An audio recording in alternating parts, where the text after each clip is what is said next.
Hello and welcome to the Kratom Sobriety Podcast.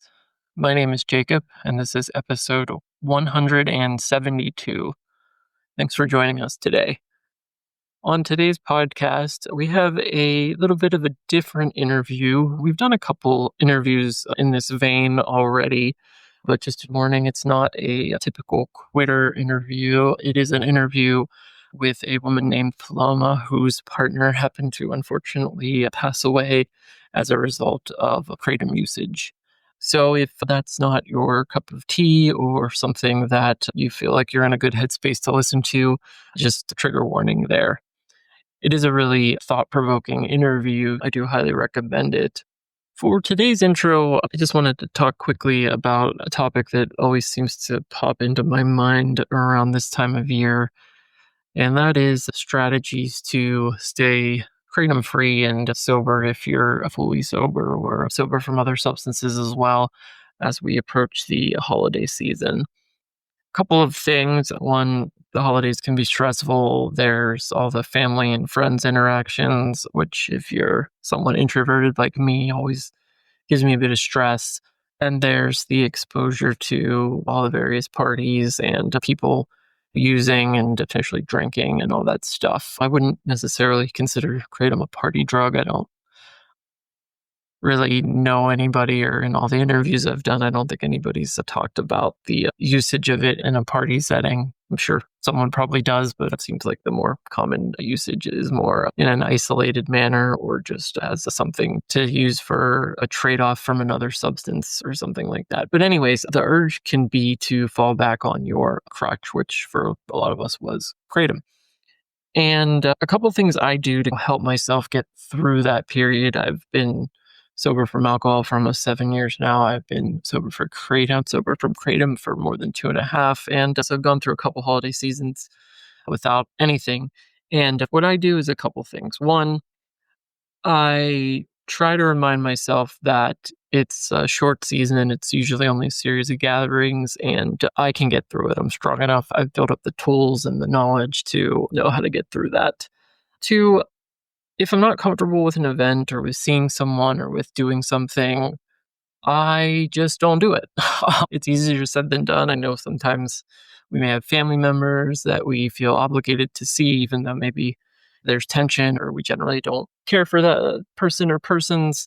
But I've found that I can be a bit of a people pleaser myself, and I just work to check that. And if I really feel like I can't get out of the situation, I have to go, but I don't want to go, I will make my time short and sweet.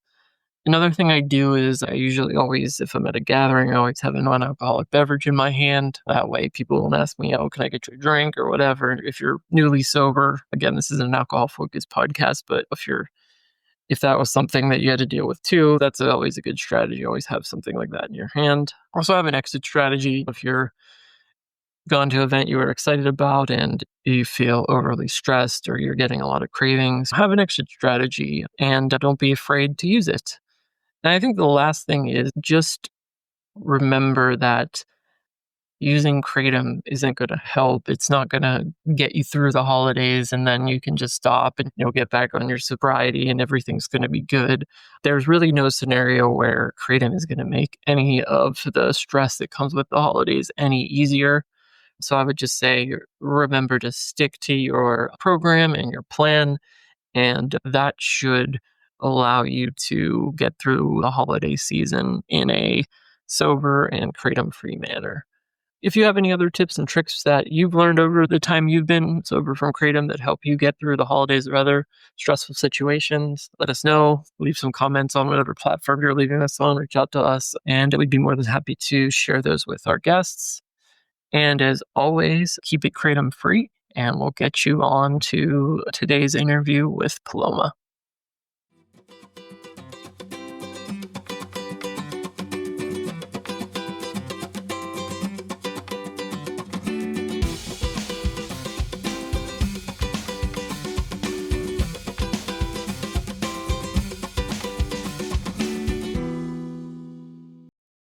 Hello, this is the Kratom Sobriety Podcast. My name is Charlie.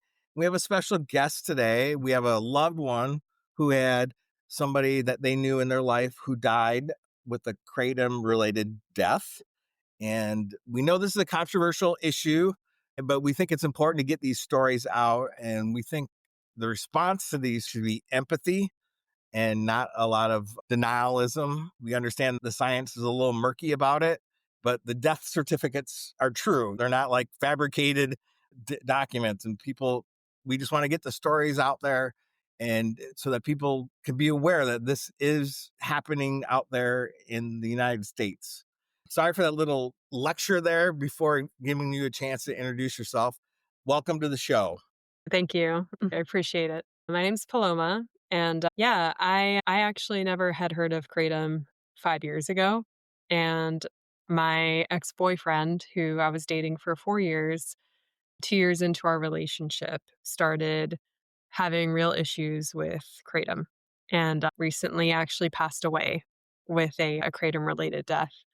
So that's why I'm here today to share his story and to hopefully help others that are experiencing the same thing and also shed light on this topic, which I also am very aware that, it's a very bifurcated topic with some people that are extremely pro kratom and some people that are extremely against it. And yeah, I also want to just be here as kind of like this middle ground voice because I know that's what Kevin was trying to do to share his story accordingly.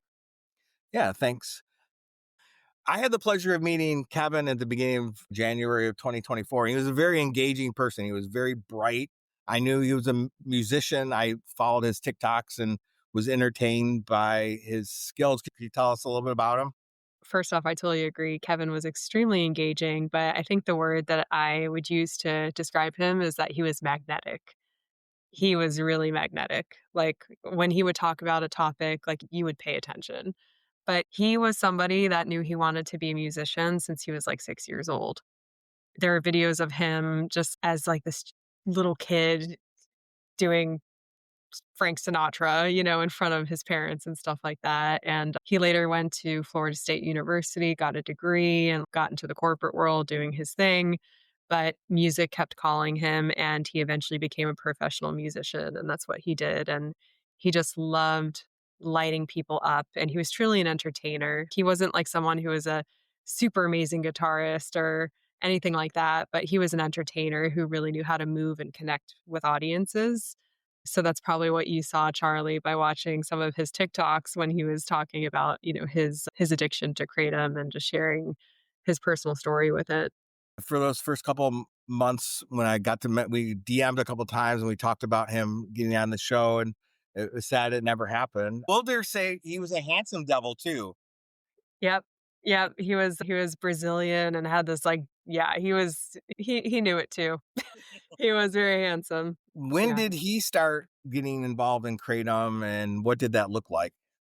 Yeah, so probably I don't have exact dates because first off, it's not like I was tracking it and I didn't even know what kratom was when he started using it. So it was like I was like, thinking, okay, this is some weird health supplement, sure, whatever. I thought it was like AG1 to be honest. AG1 is green, this is green, cool. That was really it Yeah. did not go off my radar. But I would say that like probably a year into us starting our relationship, so like 2021, he started using kratom and he really just his reasoning really was like he was on Adderall and he was trying to find a supplement for Adderall.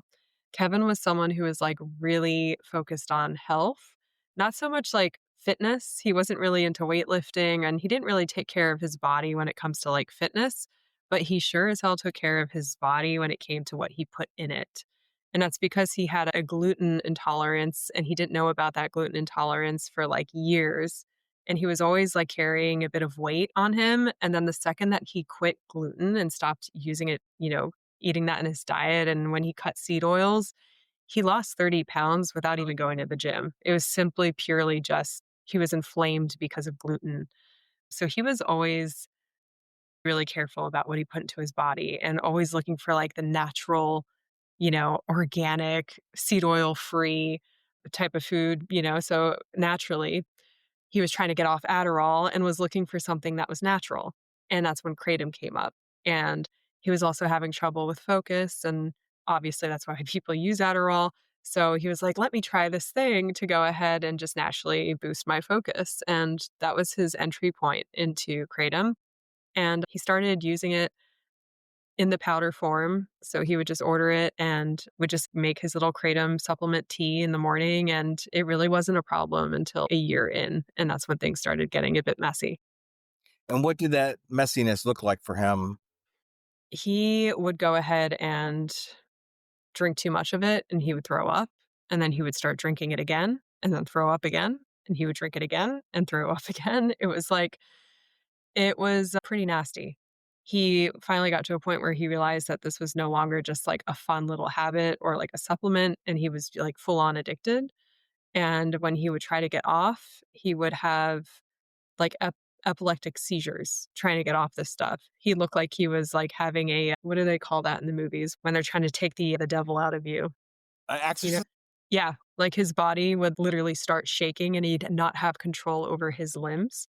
It was as if he was going into detox. And he was having like this exorcism type of like epileptic type movements in his body where he would hit himself and harm himself. But it was really sad when you would see somebody who would like literally make themselves sick and then throw the thing up and then go and run to the very thing that make them sick. So I would say it got to that point probably closer to 3 years in, but 2 years in, he finally just started opening up about it and sharing like that this is becoming an issue. But I think that, as a musician, you are an entrepreneur. You're running your own business. Like you have to be an artist, but you also have to be able to call and get leads and support your business and do the admin work. He was not growing his business at all. And, I was as the person in relationship to him. And, we were both like in our early 30s. This was somebody that I was looking to have a family with. So I was wanting to see from a relationship standpoint, like him showing up and like him moving forward. And he was like stunted. It was like as if this relationship to Kratom just like forever stunted him and he just could not move forward. It was too much. Must have been hard with somebody that you cared about to see that. Yeah. And just to be clear, he had gotten off the Adderall at that point. So it was just the kratom. It wasn't like he was mixing other substances and prescriptions and things. It was clearly just the kratom alone. Yeah. Yeah. And he never touched hard drugs or anything like that. So Kevin, I mean, he like smoked weed and stuff when he was younger and was pretty dependent on weed. But by the time we started dating, he was clean. He wasn't using weed. And then Kratom came along. So he had never touched heroin, cocaine, nothing, no hard drugs. It was really just he had a dependency on kratom, and you could say he had a dependency on weed or a habit with weed when he was younger too. Okay. And being in Florida, did he get integrated into the kratom bar scene at all? Yeah, for sure. That was like his third space. I think that was a space where he found community. It was really more like he started off going to kava bars and used I think I never went with him. I personally really never liked the energy in those spaces. It always felt like a space where they're preying on addiction. I didn't know that at first, but now, like, when I go in there, I can immediately feel it. I'm like, "Ooh, something is off in here." But, yeah, like, he would go and have kava, but a lot of times he would get kratom extract in the kava. Like, Mhm. he would heighten it, and I think at first it was like teas, and I remember going with him once and trying a tea, and I immediately, like, honestly hated the taste, so I could never even get the feeling and the sensation of it. But it was like fruity teas that they kinda mask the yeah. I mean, I honestly don't know. I was never a part of it, but he did sometimes take his laptop and go work from those spaces. He started making friends, and then, of course, like, there's this, like, microcosm that happens when you're around other people that are taking the same stuff as you every single day where there's, like, this normalcy around it, and I think that he thought it was normal, that he was, like, having all this extract and, because if the person next to you is doing it and the person on your left's doing it, "Oh, it's okay." And then finally he woke up one day, it was like, "I'm addicted," and I think he started actually trying to have conversations with the people that he connected with in these spaces saying, "You might wanna, like, check in with yourself." And that's not an easy thing, you know? to bring up to somebody. And yeah, I mean, you're in a social situation, even just saying out loud that this might not be a good idea. It's some kind of a breaking of a social contract or something. exactly. Yeah. And yeah, then all of a sudden, I'm going to quit. You're isolating yourself from a community that you were engaged with. I first got to know him with his quitting videos, and he Yeah. started to speak up about his attempts to get off of Kratom. What did he try to do to get off of Kratom? He tried to quit multiple times. He tried quitting cold turkey. That didn't work for him. The withdrawals were just like really intense. And then he tried to taper and he would go ahead and get down. I think he was taking like 40 grams of powder or something like that. And he Yeah, was trying to taper down the powder. And he would taper down, he'd get to a certain level, and then it just wouldn't work. One of the only times that it actually worked, and this is something that he loved talking about on his Instagram page, is that he decided to do a Vipassana course, which is basically a 10-day meditation retreat where you cannot bring anything. You are kind of you're signing away your rights as being like a normal householder, and you are becoming a monk and living like a monk. So you're eating the food that they give you. You're not allowed to bring your phone.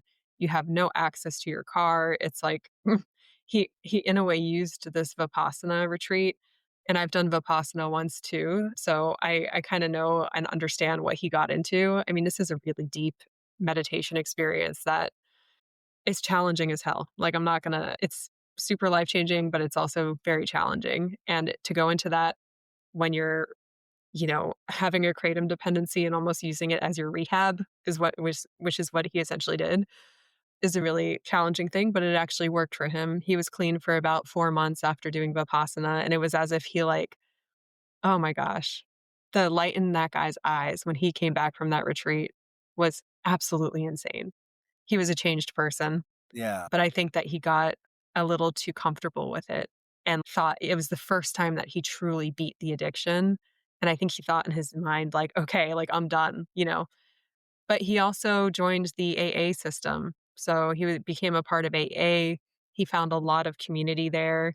That became his new third space. And he actually loved the people that he was meeting so much so to one day he was like, I'm grateful for my addiction because otherwise I would have never met such inspiring people.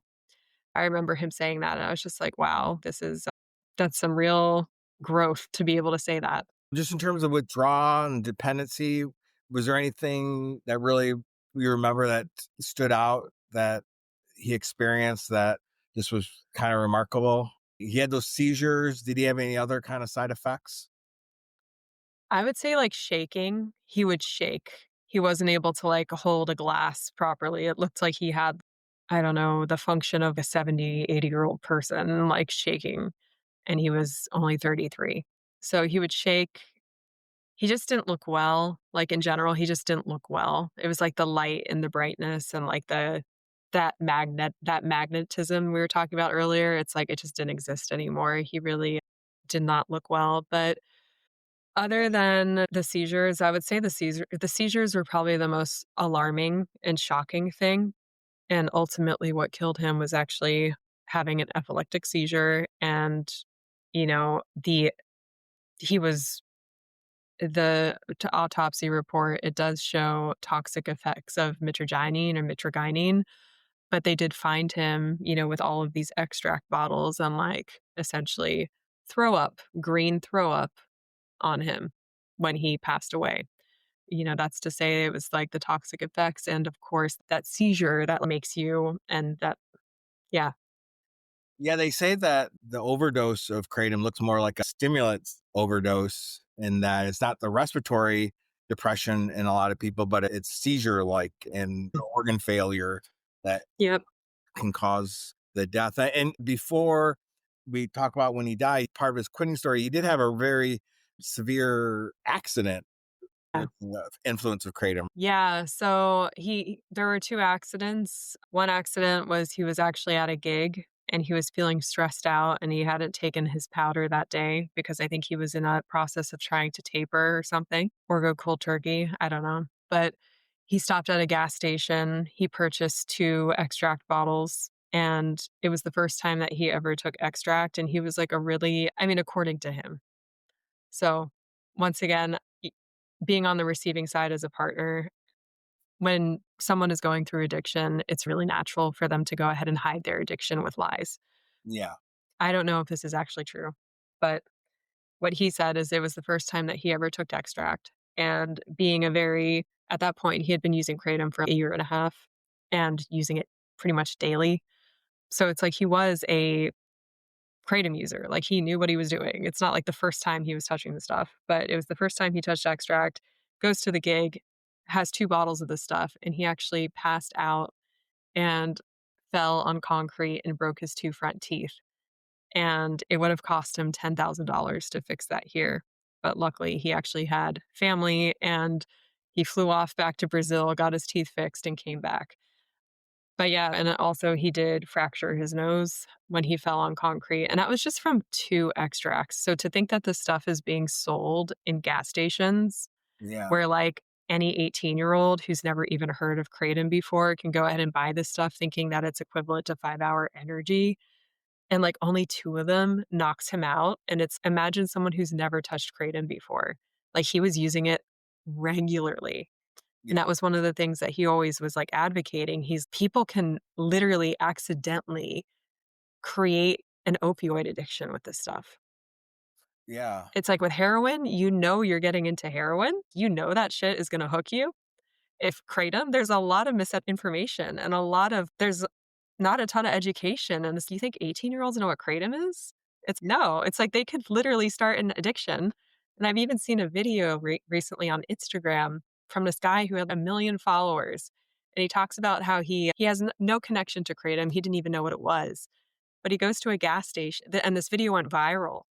Maybe you know what I'm talking about, but he goes to a gas station and gets harassed by like a 16-year-old kid saying, "Hey, can you buy me the blue bottle? Can you buy me the blue bottle?" And he's, "No, I'm not going to buy you. I don't even know what that is. No." And then the kid tries to yank his wallet out of his hand because he's getting aggressive. It's like even younger children are, I don't know. It's just absolutely insane. I didn't hear about that video. I'll send it to you. It's crazy, but it got a huge amount of social media press, whatever you want to call it. There's a lack of social signals that there's risks with this. And then there's actually the inverse of it with, I will call it misinformation like you did, where people say it's not addictive and that it's the cure to addiction. And Yeah. Oh my gosh. even the act of you and I having this conversation is somehow we're hysterical and we're in some kind of drug panic about. I didn't realize Mhm. that those were two different instances with Kevin. And so he was harmed twice. Okay, yeah, so that was the first, and then the second incident was once again, he was trying to get off of it, and instead of drinking kratom, he started drinking kava a ton, and Okay. even kava was making him throw up at that point because he was drinking kava extract, and he was drinking a lot of it, and that's another issue is you'll go to these kava bars, and, it's let's go ahead and maybe compare it to alcohol. It's like when you go to a bar the bartender knows the signs of, okay, this person's like getting out of control. Like we got to Yeah. cut them off. As far as I understand, there's no one cutting you off at a kava bar for drinking too much extract. And like he was going to the same kava bar owned by the same people, drinking copious amounts of this shit, driving under the influence. And I know kava is not even the topic of today, but that's another thing that can be really harmful. He would come back home, throw up the kava, and then get back in the car and have to drink kava extract again because he was now trying to wean off kratom. But anyways, the next one was instead of drinking kratom, he was trying so hard not to, and he was trying to be clean. He ended up taking like 4 tequila shots at a gig, and he doesn't even drink alcohol. Like alcohol's never been a thing for him. So he had 4 tequila shots and drove under the influence and got into a car accident. So that one wasn't necessarily completely kratom related in the sense like he wasn't driving under the influence of kratom, but he was trying so hard to avoid taking kratom that he leaned on a different substance to just numb him and get him out of his head and out of his body because it felt so uncomfortable for him to be in his body. Yeah, that's not unusual. We've had listeners write and talk on the show about doing similar things. Yeah.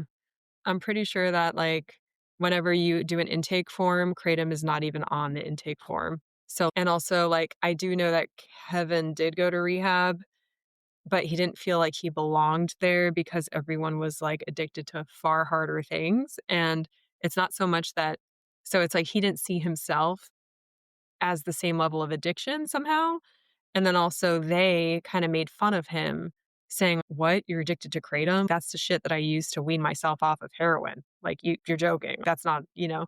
So, it's like it was from both sides. It's like he almost perception-wise was like, "I don't belong here because these people are, like, on way harder things than me." And they were like, "He doesn't belong here because you can't even get addicted to kratom," even Yeah, though he was heavily addicted to it. So yeah, there's this weirdness and, like, the intake process, like, I think you have to essentially say you're addicted to something harder in order to get actual yeah, I'm not sure how that works. yeah. There's a lot of binds. There's a There's gap. there's an invisibility probably from the professional side, and then in the drug culture, there's sort of a pecking order among drug users. Like, how many times were you Narcan? Oh gosh. Get some kind of honor. Not everybody, but there is sometimes in treatment in some circles. Yeah. I overdosed 5 times and came back 5 times. He did have a period of abstinence from kratom, and I Mhm. understand he relapsed, and then that's what kind of led up to the period where he passed away. Could you talk us through that period of time? Yeah. So Kevin and I, we ended our relationship about a year before he passed. And I ended it right about the time when, like I was finding powder in very weird places. I was just finding green powder in my car, in his car, like on the headboard of the bed. And it was really getting out of control and, finding throw up on the side of the bed and like him trying to hide it. It was getting to that point, and yeah, it was a really hard thing to do, but I finally just, like, kinda gained the awareness of the situation as well as enough self-love for myself to realize that this is not a situation that I wanna continue being in. So I had broken up with him a year before he passed, and then we went into a period of 6 months of not seeing each other, and Kevin and I, we shared 2 dogs together, so we had dogs together, and that was really difficult for him. But after 6 months, I felt like I had done enough healing and kinda went through my own processing, and I really didn't have any connection to him during that time. So, his parents, I kinda told them like, "Hey, please only reach out to me if you really need to." And yeah, it was a send off with love and, like, a send off with really wanting him to go through his healing process of whatever he needed to do, and I did realize, like, by being in that relationship, I was enabling the addiction, and I realized that on the back end after ending it. But yeah, so for 6 months, I really had no idea what was going on, and then we connected again, and I asked him a few times, if he wanted to come over to connect with the dogs and kinda just reintegrate him a little bit, little by little into their life, still having boundaries and still having yeah, protecting my own personal mental health and space, but also, like, sort of creating that bridge because he was a great friend. I never wanted Kevin to just be, like, completely out of my life or out of the dogs' lives. But, yeah, so it was he would come over and I would notice that things were a little off, like, he would lie about random things. "Oh, like, I have a job interview today, and I just got an amazing job," and then I find out from his mom, like, he's been depressed in bed, not doing anything, like and so there was a lot of lying and deception, and I had already gone through so many lies and deceit in the relationship, so I knew to take everything honestly with a grain of salt at that point. But Kevin, I actually enlisted his mother in Al-Anon and got her support.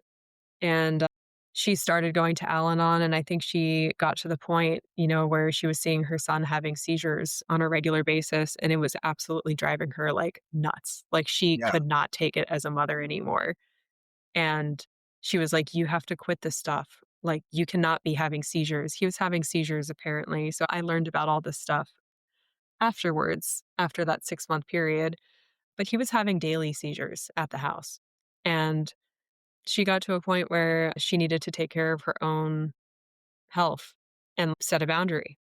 And that's what they teach you in Al Anon is to set a real boundary. And she did, and he went to live with a friend. And from what I understand, he kind of distanced himself, went into isolation. When I invited him back into my life, it's like I could kind of tell that he hadn't really spent any time like healing from the breakup or the connection. And he wanted more from me than I was able to give him. He wanted more intimacy than I was able to give him. So we kind of had to take a step back again. But yeah, he just went in a downward spiral. And when he stopped living at his mom's house, his parents' house, he was just really secretive. And I guess we didn't really know how bad things were going, but he was probably still having seizures, and that was normal to him at that point. He's like, "Don't call his mom was constantly on the edge of, "Do I need to call the ER? Do I need to call a doctor? What do I do? What do I do?" She was, like, in panic mode all the time, and tried putting him in rehab, and he, like, absolutely refused, and yeah, I really don't know what you do when it's an impossible situation to be in. Yeah, this sounds really hard. There was a breakup and then seeing him spiral down, and from even his family, that is really difficult. Some of our listeners might have family members and loved ones in their life that are experiencing similar things that you experience. So hopefully, maybe it'll help them understand what the people in our lives are going through when we're in active addiction. It's definitely hard on all sides. But, yeah, so I don't really have much to say, I guess, in between that period, but it does bring us to, the day that he passed and the day that I got a phone call from his dad. So, I don't know if you wanna go there yet, but Sure, yeah, but it must have been really hard. Please tell us yeah. what happened.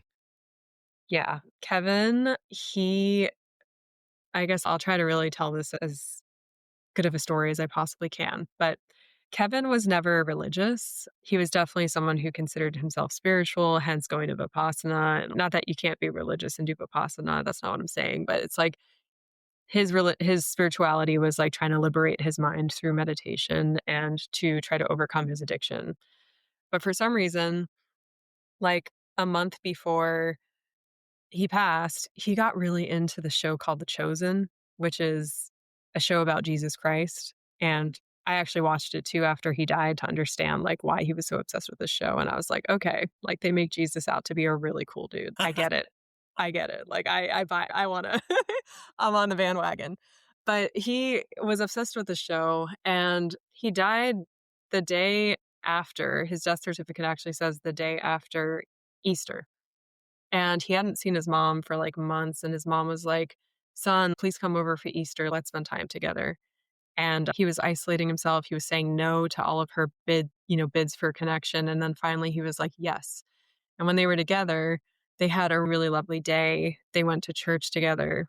His mom was actually religious and brought Kevin to church, and Kevin was more open to, like, church than he'd ever been in his life because of watching this show, The Chosen. And he binge watched it with his parents, like, showed him, like, everything and, like, how he had this new inspiration of learning about Jesus Christ and just learning about Christianity and opening his heart to that, I guess. But when he went to church, he had one of those moments of just waking up and just started bawling, like, hysterically crying in the middle of this church. And the pastor came over to him and a bunch of people came over to him just showing so much support and so much love, and he was, like, somebody who being an artist, like, when he was in active addiction, he wasn't able to feel, and, like, you could tell he was just numbed out, and to be honest, most people in the world, I feel like, are numbed out in some way, whether it's Netflix or just being addicted to social media, it's like we're living on autopilot. But when Kevin would get clean, he would feel so much. He would be completely off autopilot, and this was a man who was really comfortable feeling his emotions when he was there, and it was so beautiful when he would.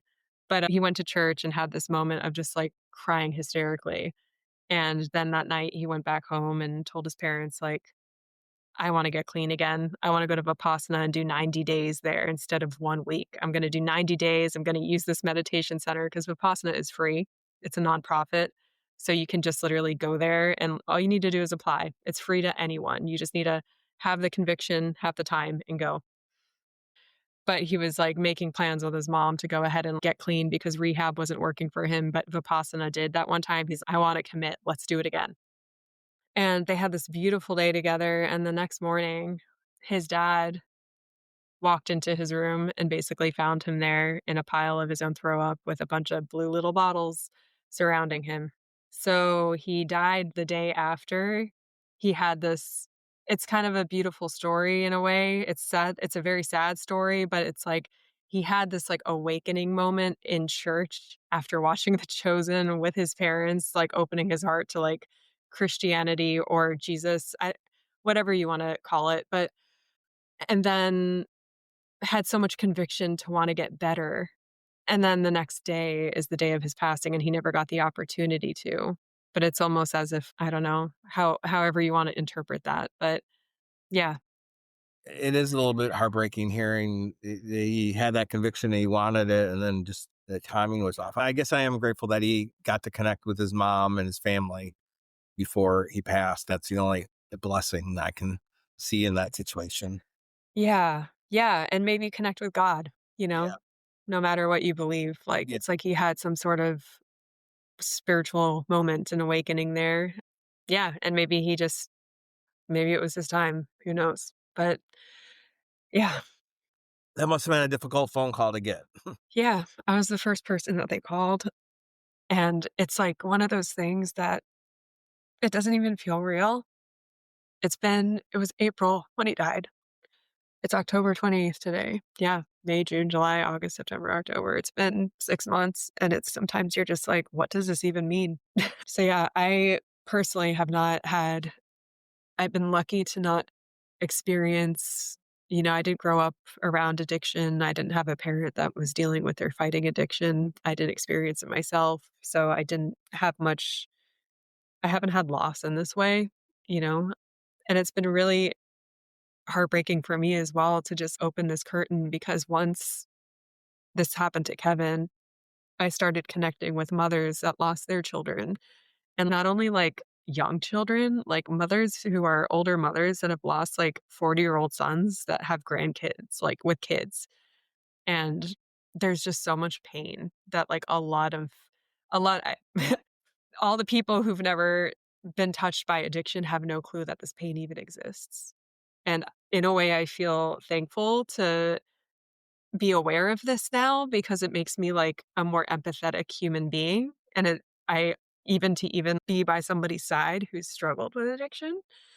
Yeah, because it's one of those things that people just have so much shame around. And I know Kevin carried so much shame around it. And it seems to me that addiction only survives with shame.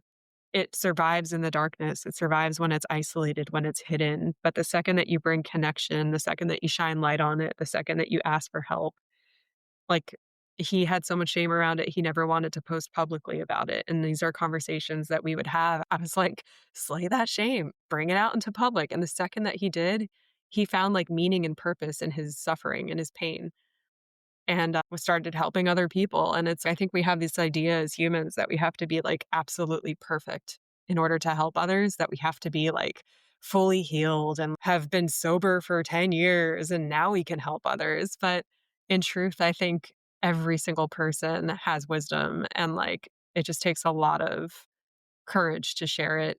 And by him sharing his wisdom and slaying his own shame, he was a permission slip for others in a way. And yeah, so if anyone is reading this struggling with addiction, like I think that slaying your shame and bringing it out into the light, oh, he was so scared to do it. And the second he did, he received so much like love and support and also received like 10 messages from other friends that were like, I'm struggling with the same thing. I'm so glad somebody's talking about this because nobody's talking about Kratom. Yeah, and he was able to be funny about it, but he wasn't overly Yeah. self-conscious or anything. He was self-deprecating, and Yeah. he was down the he did have a middle of the road perspective on it too as well, Yeah. and I felt a great loss when he obviously, that what I understand now, he relapsed, so he stopped posting. I didn't realize he had gotten in so much underwater, that he got in so much trouble that it resulted, because we'll get emails about this, just to be clear. So he didn't have any other drugs in the system. and he No. was young, early 30s. Other than he had a gluten allergy, that was his main health condition. Yeah, I mean, if you could call that a health condition, Yeah. but yeah, I mean, that was yeah, he didn't have Crohn's disease or anything of that, but he had a gluten intolerance, so he would get inflammation in his body when he ate gluten, and he has this really funny video where he's just roasting himself and talking about, because he literally made that one shift, like, going from eating gluten to not eating gluten and lost 30 pounds and he was just, like, a massive advocate for going gluten-free. Uh, But, yeah, no, he did not have any other drugs in his system. The death certificate and the autopsy, they say that toxic effects of mitragynine was their cause of his death, and there were no other drugs. yeah. Yeah. And have you spoke about this on social media or in other public ways?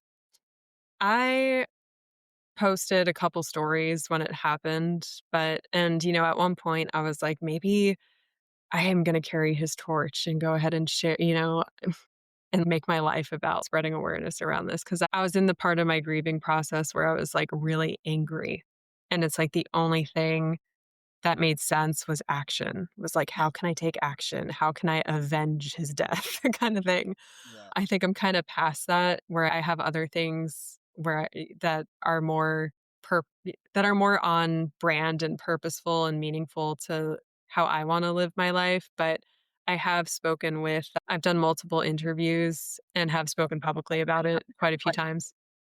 And have you gotten some pushback from some of the creative fans? When I did post on social media, yes, and, yeah, it's a really polarizing topic, and when people are addicted to something, they will hold on to their addiction and protect their addiction like no other. I've received messages before that were like, yeah, just lacked empathy. They almost didn't even seem like they were coming from a human. Like messages that are just so unconscious. I'm literally posting a video crying that my ex-partner just died and mentioning that there's a death certificate and it says toxic effects of mitragynine, and people are like, "Stop spreading misinformation. Your dead boyfriend would be so ashamed of what you're doing." Like, this kinda stuff. And it definitely, like, takes yeah, it takes thick skin to, like, constantly be receiving stuff like that. I personally haven't received a ton of it because I haven't posted about it a ton, but I know there's this amazing woman, she lost her son, and she started an association, and I received their newsletter, and some of the stuff that she's received death threats for talking out against kratom and has sent them to her lawyer. It's nuts. It's really nuts. I really do speaking from that middle ground again, for me, what that means is, like, on one side for me, what that means is, okay, if there are benefits to kratom for pain relief and also for harm reduction, like, by all means, that is amazing. Use it, but let's go ahead and regulate it so that teenagers aren't walking into gas stations unknowingly starting an opioid addiction. And that is what Kevin would talk about all the time. He's if you want to use it like that way, why not just get a prescription? Like you get a prescription for morphine, you get a prescription for painkillers. If kratom is your painkiller, it should be prescription. It might be much better than prescription meds, like, it might be the better painkiller, but it's for healthy people should not be using this stuff. The reaction, it reminds me a little bit about the gun debate, like Mhm. how you were fabricating his death to badmouth this. Mm, Oh my gosh, I have way better things to do. yeah. And there's no freaking reason to do that. Because they can't test what the LD50 in a human is. It's unethical. They can't give humans test out what amount of kratom will kill them. They have to use the rat models, what it takes in mice to extrapolate. It would take a lot of kratom. So we don't know the exact precise dose in humans Yeah, because of that uncertainty. That doesn't mean that it's not possible. There's too much evidence. There's too many people like Kevin. So yes, it's safer than fentanyl, but just because something's safer than something that is more harmful doesn't make it necessarily safe.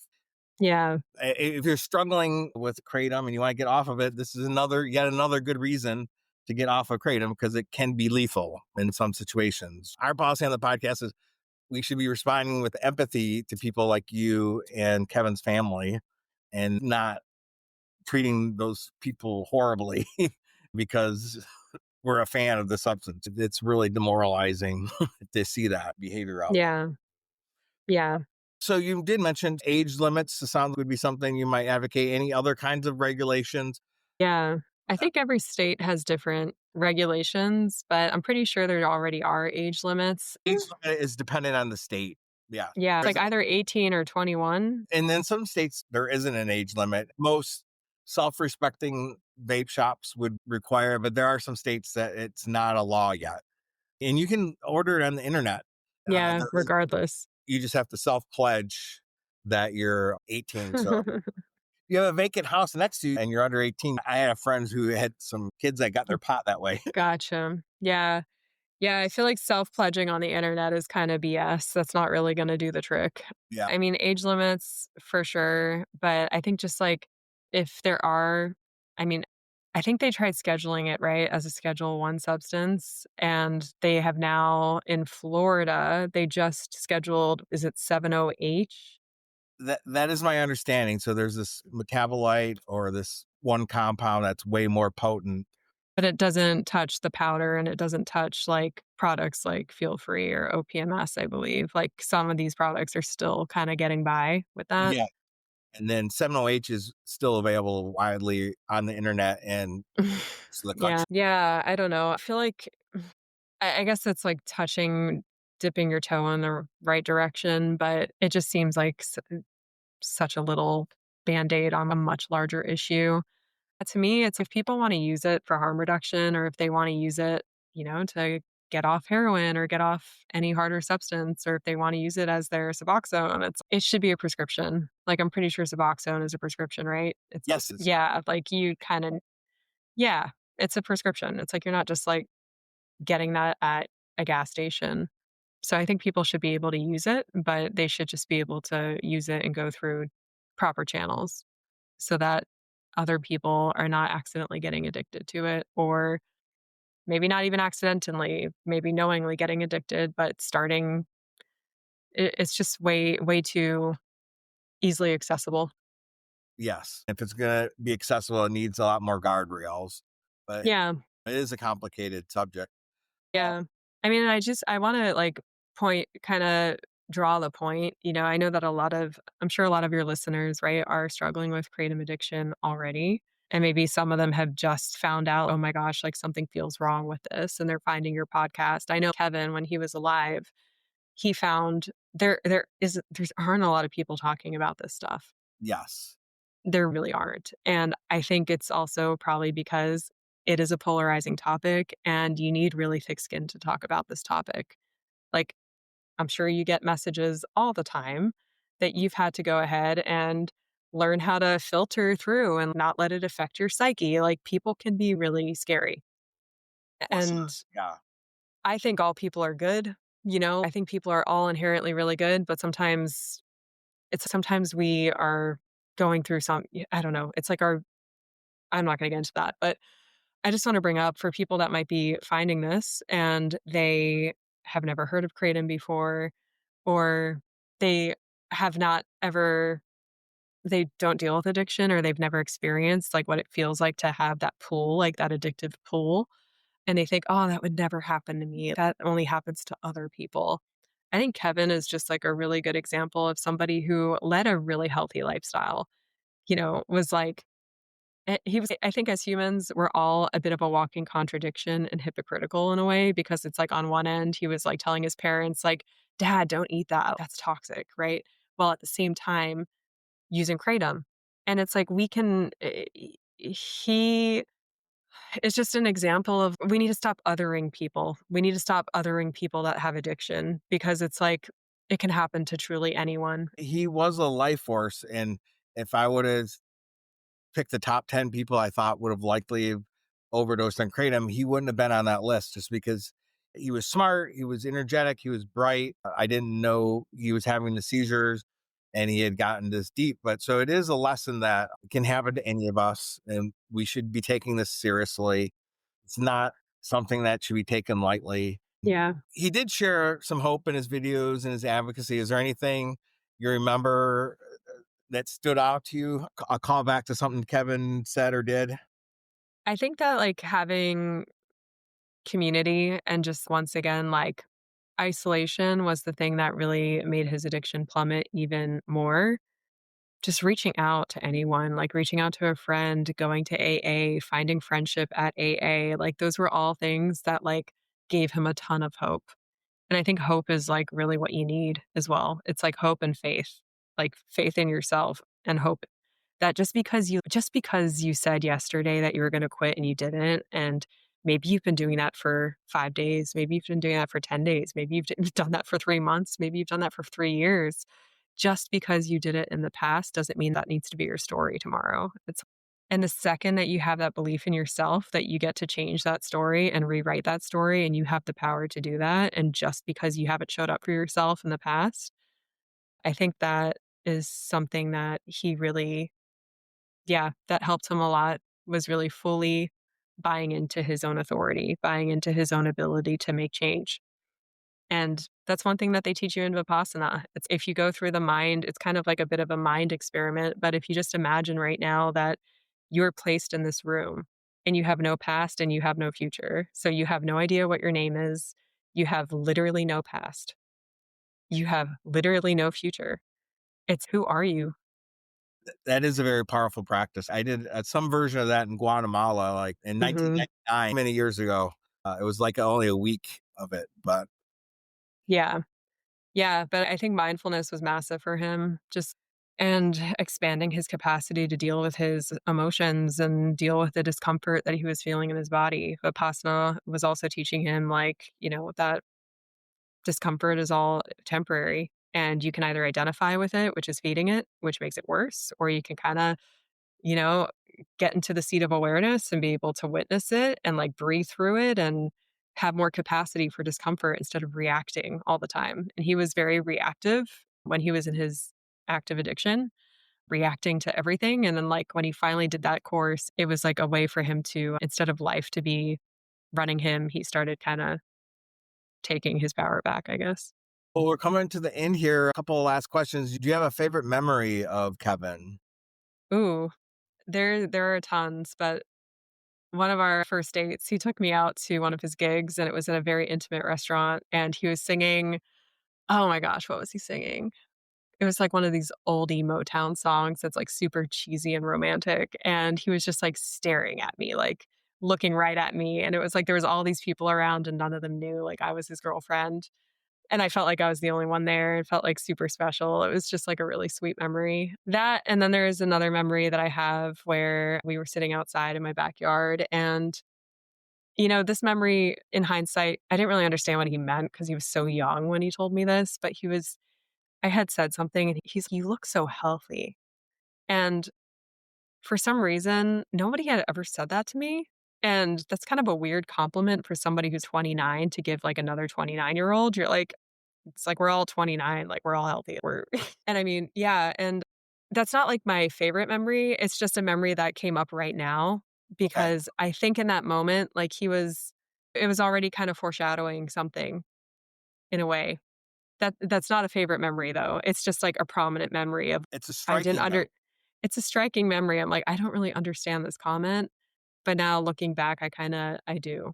But yeah, my favorite memory was definitely like him singing to me. And every And single time that he was clean and got off, every time he was sober and he would have emotion and he would have like downloads and write songs and he would just his creativity was boundless, and I got to live vicariously through his creativity and also find my voice through his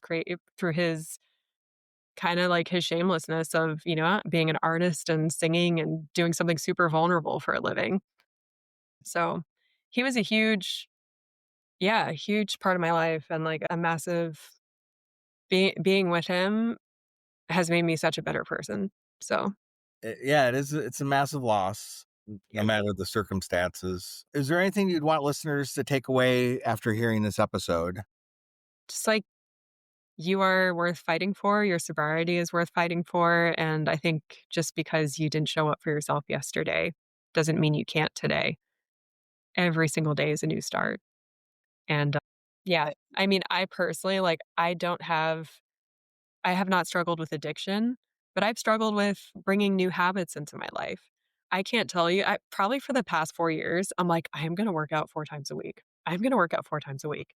And it's kinda like, at some point, you don't believe your own shit anymore.